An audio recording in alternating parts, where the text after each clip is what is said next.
Have you ever thought you knew everything about your family? That there were no secrets? No hidden truths? Well, let me tell you, I thought that too. But one random letter changed everything. It shattered everything I thought I knew about my past.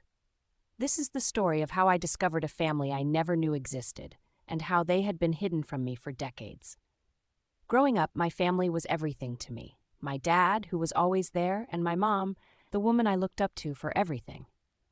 Little did I know, my mom wasn't my biological mother. It wasn't something I learned from her or my dad. In fact, I didn't find out until I was in my teens. It all started when I was around 12.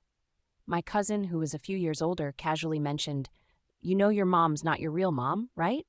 I froze. My world tilted, and I was left speechless. I couldn't believe what I had just heard. The person I called mom wasn't my biological mother. How was that possible? For years I brushed it off, thinking it was just a misunderstanding. But deep down, something felt off. I began to notice small details, how my mom never seemed to talk about her past, how some family photos were never displayed, and how she always avoided certain conversations. But no one would give me a straight answer.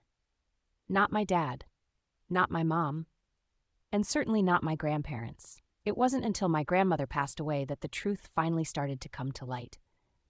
My mom's mother had a past she never shared, a past full of secrets. Turns out she had been married before and had 3 daughters from that marriage, a marriage that ended when she escaped an abusive husband, leaving her first family behind without a trace. Years after my grandmother's passing, I received a letter. At first, I thought it was just another family member writing to express condolences.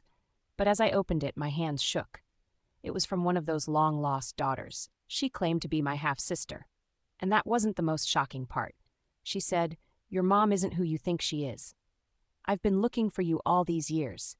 With trembling hands, I reached out to this stranger. We arranged a meeting. I still didn't know what to expect. Was this a scam? A cruel joke? Or was it true? But when I finally met her, I could see the resemblance. She looked so much like my mom, but with something I couldn't put my finger on, something darker in her eyes. As we sat down, my half-sister revealed the most mind-blowing thing of all. My mom didn't just run away from an abusive husband. She had a whole life, a family that she left behind. She had changed her identity and cut off all contact with her first children. Not because she didn't care, but because she feared for their safety. They had been hunted by her ex-husband for years. Just when I thought I had heard it all, my half-sister handed me an envelope, another letter from my grandmother. This time, it wasn't a story of the past. It was a revelation about the future. My grandmother had left behind an inheritance. But not just money. She had left me a piece of the family's hidden legacy, a legacy I was now a part of. To think that my life was so ordinary, that I knew my family so well. Only to discover this hidden world that had been right under my nose all along. It's a reminder that no family is ever as simple as it seems, and the truth always finds a way to come to light, sometimes even when you least expect it. Have you ever discovered a family secret like this? Let me know in the comments below. Don't forget to like, share, and subscribe for more unbelievable stories like mine. Trust me, you won't want to miss the next one.